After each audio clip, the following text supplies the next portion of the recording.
오늘도 우리에게 생명을 허락하여 주셔서 주님 앞에 또 나왔습니다.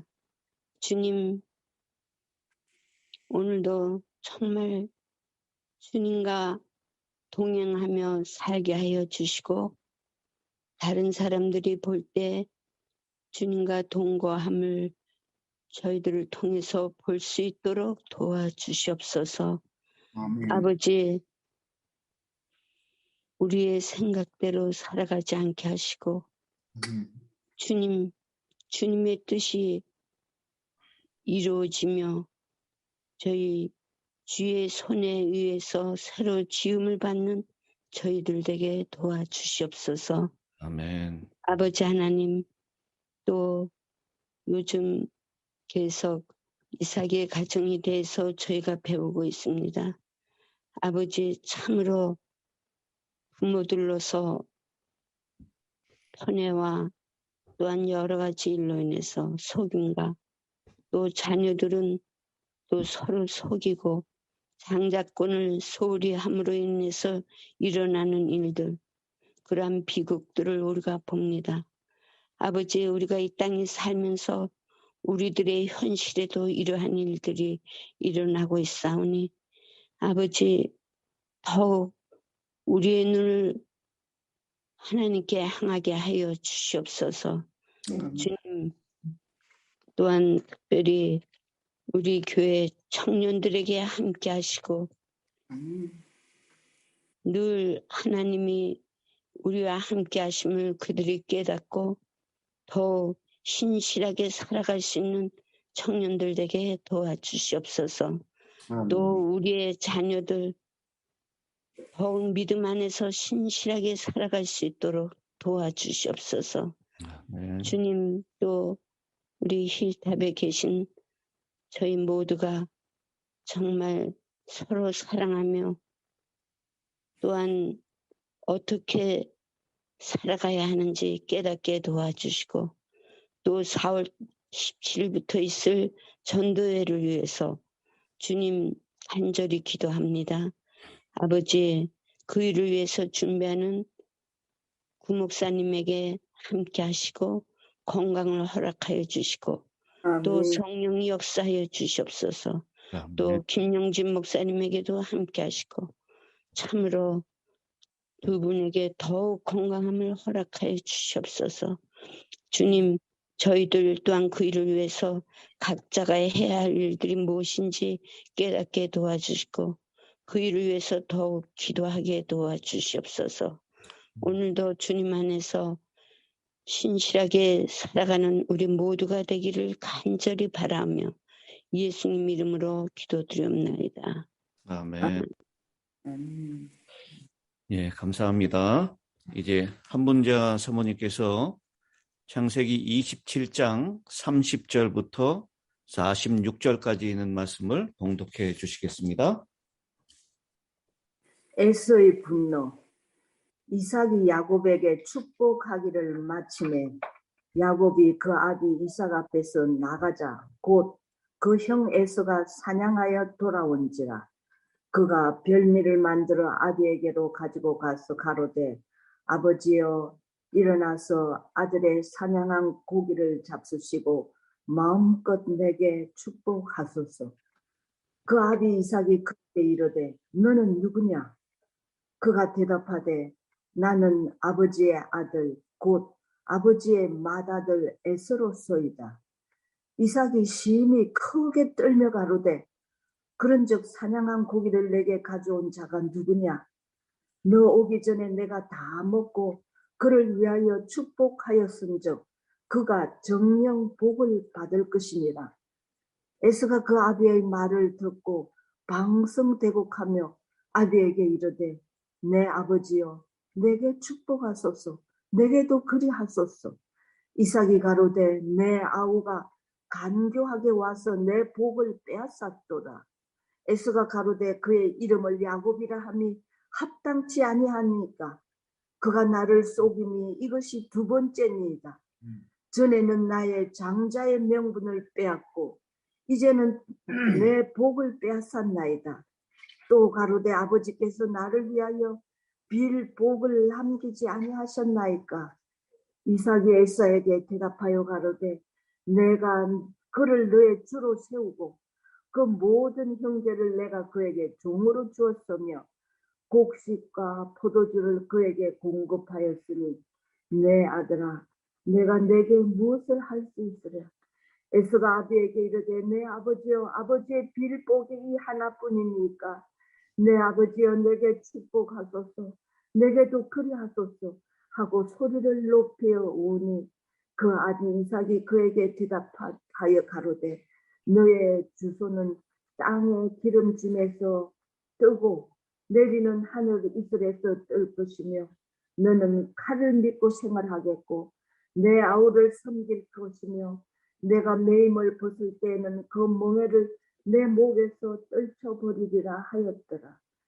그 아비가 야곱에게 축복한 그 축복을 인하여 에스가 야곱을 미워하여 심중에 이르기를 아버지를 곡할 때가 가까웠은즉 내가 내 아우 야곱을 죽이리라 하였더니 맏아들 에스의 이 말이 리브가에게 들리매 이에 보내어 작은 아들 야곱을 불러 그에게 이르되 내 형 에스가 너를 죽여 그 한을 풀려 하나니 내 아들아 내 말을 쫓아 일어나 하란으로 가서 내 오라비 라반에게 피하여 너 형의 노가 풀리기까지 몇 날 동안 그와 함께 거하라. 내 형의 분노가 풀려 내가 자기에게 행한 것을 잊어버리거든 내가 곧 보내어 너를 거기서 불러오리라. 어찌 하루에 너희 둘을 이루랴. 리브가가 이삭에게 이르되 내가 헷 사람의 딸들을 인하여 나의 생명을 싫어하거늘 야곱이 만일 이 땅의 딸들 곧 그들과 같은 헷 사람의 딸들 중에서 아내를 취하면 나의 생명이 내게 무슨 재미가 있으리까. 아멘.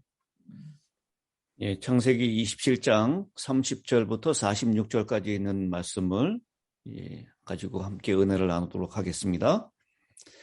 우리가 지난 시간에 27장 전반부에 있는 말씀을 살펴봤는데요. 큰아들 에서를 축복하기 위해서 준비하는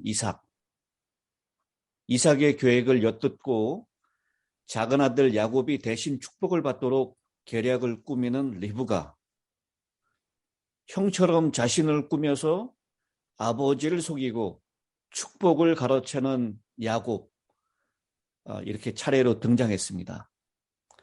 장자의 축복을 두고 한 집안에서 아버지와 아들이 한편이 되고 어머니와 작은 아들이 한편이 되어서 속고 속이는 비극이 벌어집니다. 이제 30절에 있는 말씀부터는 사냥을 마치고 아버지에게 돌아오는 에서가 등장합니다. 여러분, 이제 이삭 입장에서는 에서라고 생각하는 아들이 별미를 가지고 와서 만져도 보고 냄새도 맡아보고 또 목소리도 들어보고, 목소리는 야곱인데 이 촉감으로 느껴지는 이 모습은 에서다. 그리고 냄새도 분명히 에서였고, 그래서 야곱에게 속아서 장자의 축복을 베푸는 것이죠. 그런데 야곱이 이삭 앞에서 나가자 곧 그의 형 에서가 사냥하여 돌아온지라 라고 30절은 시작합니다. 야곱이 나가고 에서가 돌아와서 별미를 만들어서 그 아버지에게 가지고 오면서 사냥한 고기를 잡수시고 마음껏 내게 축복하소서. 이 말을 듣고 얼마나 이삭이 기가 막혔을까요? 여러분, 혹시 자녀들에게 속은 적이 있습니까?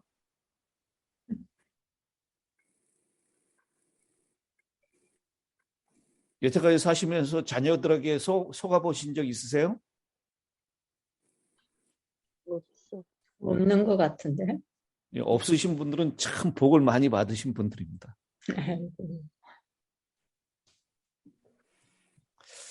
때때로 감쪽같이 거짓말로 속이는 자녀들을 우리가 만날 수 있지 않습니까?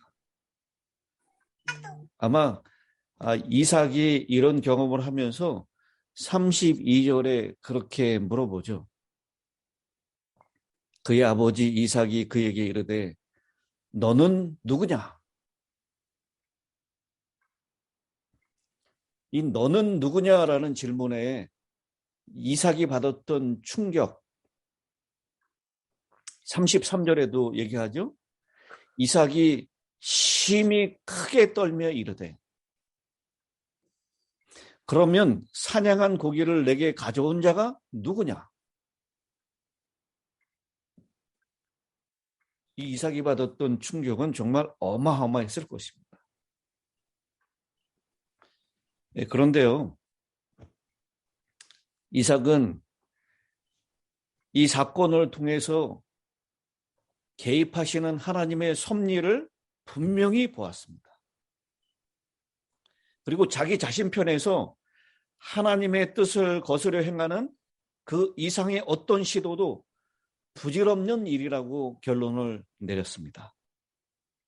그는 어쩔 수 없다는 것을 알았습니다. 왜냐하면 에서에게 그 장자의 축복을 주는 것, 그것은 하나님의 뜻이 아니라는 것을 이삭은 진작부터 알았기 때문입니다. 그래서 자기가 야곱에게서 축복을 거두어 드리거나 그에게 저주를 바랄 수 없음을 알았습니다. 이삭은 서글픈 상황에 대한 자신의 책임을 인식했음이 분명합니다. 야곱을 비난할 수 없었습니다. 우리 26장에서 에서가 아내를 선택하는 일에 있어서 그의 부모와는 상관없이 독자적으로 행동했던 것을 분명히 이삭은 경험했고요. 이삭은 자기의 후사를 선택하는 일에 하나님과는 상관없이 독자적으로 자기 자신도 행동했다라는 것을 아주 뼈저리게 느꼈던 것입니다. 에서가 그렇게 부모의 뜻을 거스려서 자행자지했던 것처럼 이삭도 하나님의 뜻을 거슬려서 자기 마음대로 자행자지했다라는 것을 깊이 깨닫는 순간입니다. 발람이 이스라엘을 저주하라고 발락 왕에 의해서 초청을 받잖아요. 그런데 하나님의 뜻을 거슬려서 저주할 수가 없었습니다. 그는 저주하라고 했는데 오히려 이스라엘을 축복하고 말죠.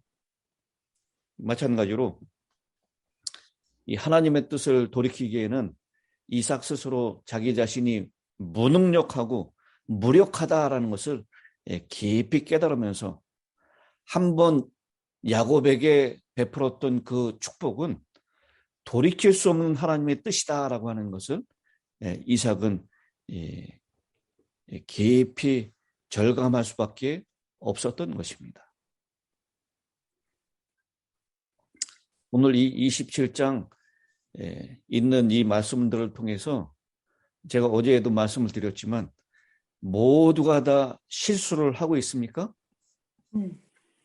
이삭도 실수하고 리브가도 실수하고 또 리브가의 부추김에 따라서 야곱도 실수하고 에서는 진작부터 실수하고 있었고 우리는 이 본문을 통해서 하나님을 믿는 그 믿음의 사람들, 기도의 사람, 인내의 사람, 순종의 사람이었던 이삭과 리브가 그리고 하나님이 아주 태어나기 전부터 선택하셨던 야곱조차도 실수한다라는 이야기를 보게 됩니다. 여러분도 실수할 수 있고 저도 목사지만 실수할 수 있습니다. 그러나 실수가 실패를 의미하지는 않습니다.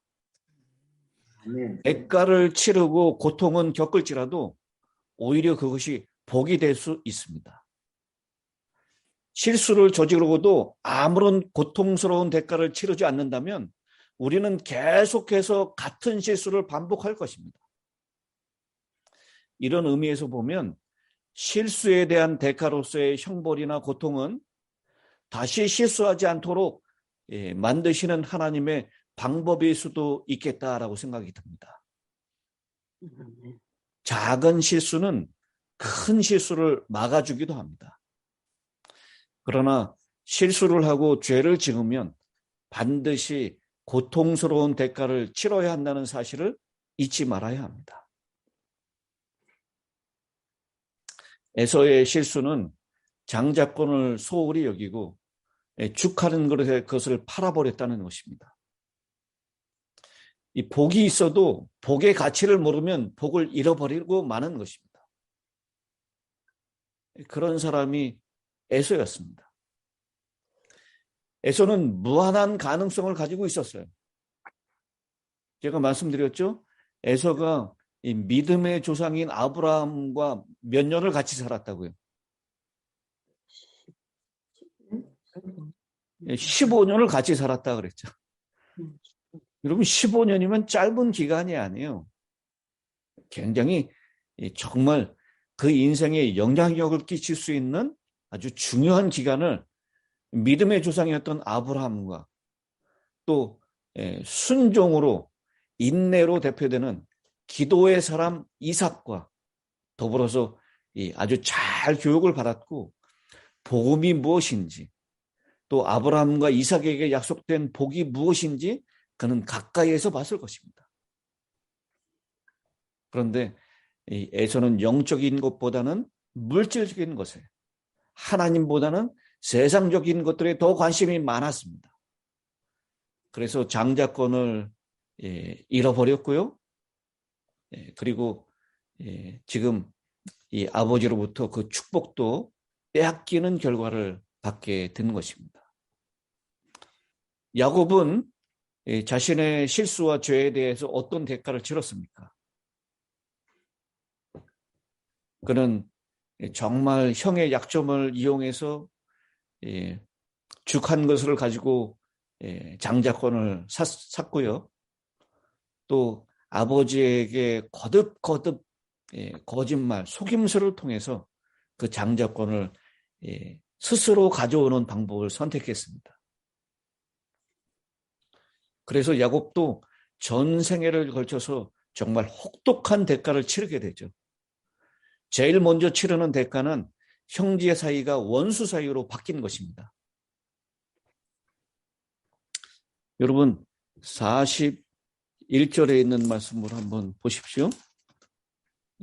그의 아버지가 야곱에게 축복한 그 축복으로 말미암아 에서가 야곱을 미워하여 심중에 이르기를 아버지를 곡할 때가 가까웠은즉 내가 내 아우 야곱을 죽이리라.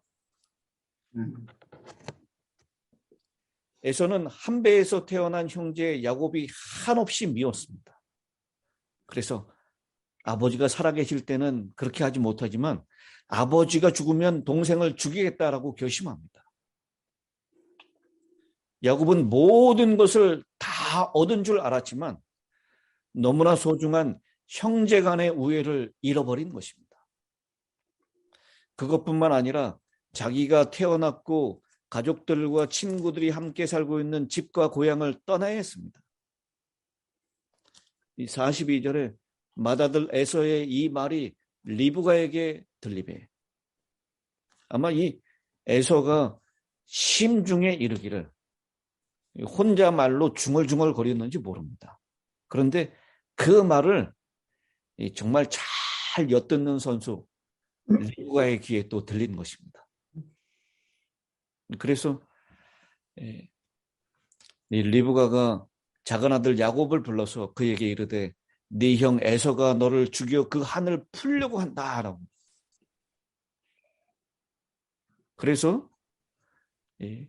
잠시 몇 날 동안 떠나가 있어라 라고 얘기를 했죠. 근데 여러분, 이 야곱의 삶은 그 순간부터 이제 도망자의 삶으로 변합니다. 이 도망자는 참 고달픈 생애를 삽니다. 누가 쫓아오는 사람이 없어도 늘 쫓기는 삶을 사는 것입니다. 도망자의 삶은 피곤하고 고독합니다. 우리의 인생은 어쩌면 끊임없이 하나님으로부터 도망가고 있는 인생이 아닐까요?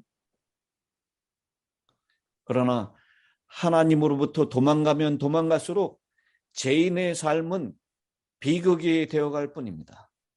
그 삶은 외롭고 피곤하고 심지어는 죽고 싶을 정도로 아주 처참한 삶이 되는 것입니다.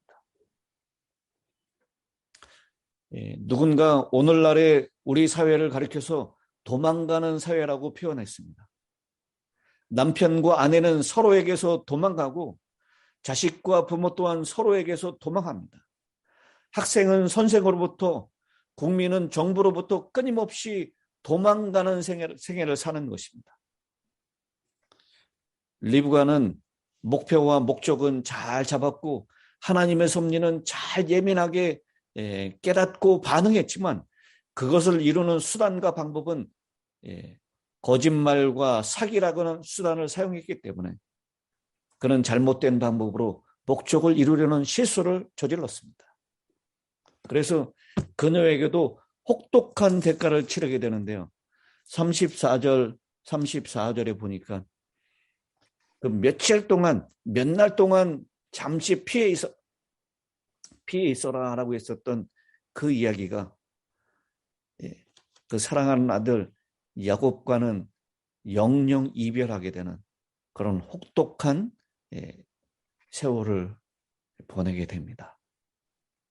금방 돌아올 줄 알았던 야곱이 그녀의 생애 동안 돌아오지 못하고 영원한 이별이 되었으니 아마도 리브가는 눈물로 세월을 보냈을 것입니다.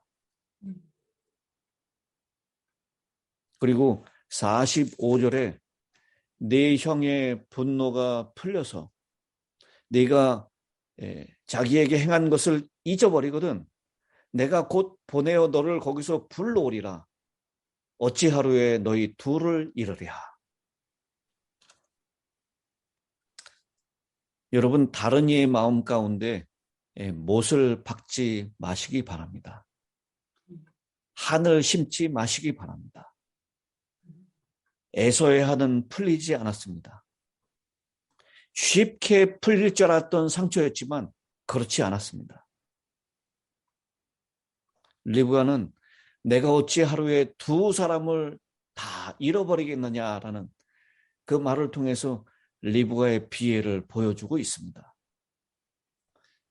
리브가가 이미 에서를 잃어버렸다고 생각하는 것을 보여줍니다. 에서와 리브가 사이는 금이 가고 말았습니다.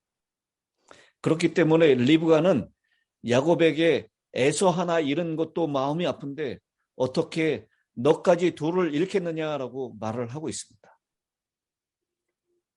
그러면서 리브가는 또 진실을 말하지 못하고요. 46절에 이삭에게 또 다시 또 속임수를 사용하죠. 리브가가 이삭에게 이르되 내가 햇사람의 딸들을 인하여 나의 생명을 싫어하거늘. 여기 햇사람의 딸들 누구죠?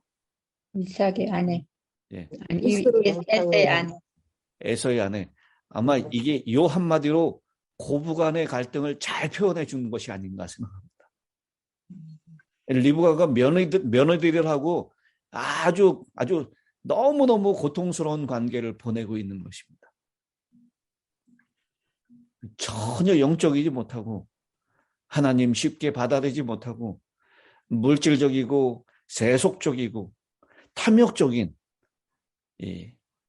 에서의 두 아내들 때문에 내 생명을 싫어하거나 야곱이 만일 이 땅의 딸들 곧 그들과 같은 햇사람의 딸들 중에서 아내를 취하면 나의 생명이 내게 무슨 재미가 있으리까?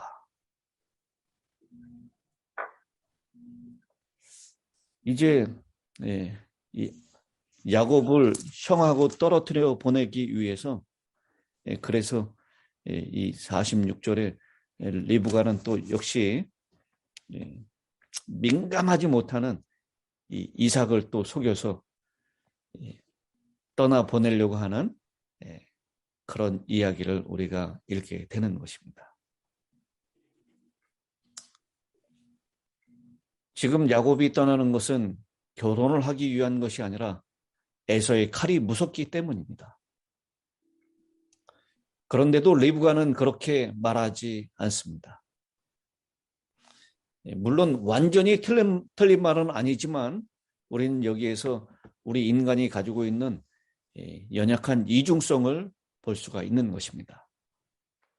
말만 들어보면 멋있지만 그 속을 파헤쳐 보면 실상은 그렇지 않은 때가 얼마나 많이 있습니까?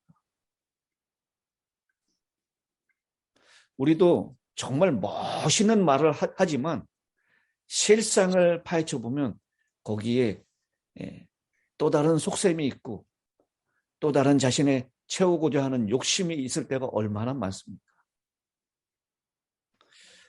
오늘 우리는 이 창세기 27장에 있는 말씀을 통해서 우리 인간은 어쩔 수 없이 속절없는 죄인이라는 것을 고백하지 않을 수 없습니다. 자꾸 넘어지고 쓰러지는 실수하는 존재라는 것을 인정할 수밖에 없습니다. 여러분, 지금 이 가정이 하나님 안 믿는 가정의 이야기입니까? 아니면 아주 신실하고 믿음의 가정인 이 그리스도인의 가정의 이야기입니까? 바로 이 가정의 비극적인 모습은 바로 그리스도인의 가정, 우리 가정의 이야기가 아닙니까? 사람은 실수하지만 하나님의 뜻은 그 실수를 통해서도 이루어내신다라는 것입니다. 사람은 범죄하지만 하나님은 그 범죄를 용서하시고 하나님의 놀라운 섭리를 이루시는 또 다른 도구로 사용하신다라는 것입니다. 이것이 하나님의 은혜가 아니고 무엇이겠습니까? 오늘도 여전히 죄를 저지르고 실수하는 우리를 통해서 하나님의 섭리를 이루시는 놀라운 날이 되시기를 주님의 이름으로 축복합니다. 아멘. 자, 이제 이대찬 장로님 마지막 끝기도를 부탁드리겠습니다. 마이크를 켜주시고요. 네, 됐습니다. 사랑과 은혜가 많으신 하늘에 계신 하나님 아버지, 지난 밤을 잘 재워주사오니 감사합니다. 아멘. 이날 생애를 또 저에게 허락하사오니 저희가 하늘나라의 방법으로 생활하게 도와주시옵시고 오늘 들은 성경 말씀처럼 하늘나라를 세상적인 방법으로 얻으려고 어리석은 생각을 하는 저희들입니다. 저희 미련함을 깨워주시고 나라의 총명을 가지고 생활하게 도와주시옵시며 하늘나라를 어떻게 얻으는 생각과 얻으는 생활로 얻어지는 건지를 저희가 깨달아사오니 분명히 영적인 방법으로 하나님께서 이 시간에 저에게 주신 생각으로 하늘나라를 바라보는 생에 이날도 살게 도와주시옵기를 간절히 원하옵나이다. 아멘. 세상은 요란하고 복잡합니다.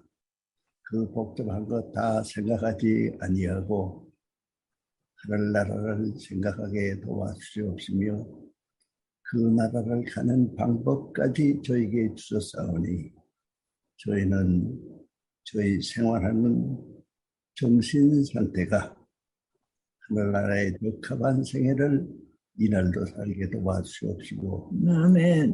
이웃을 사랑하고 불쌍한 사람을 불쌍히 여기고 동정하는 생애 이날 생애하게 도와주옵시고 주님께서 오시는 그날을 바라보고 저의 마음 가운데 항상 위로를 받게 도와주시옵소서. 아멘. 예수 그리스도 이름으로 더 드리옵나이다. 아멘. 아멘.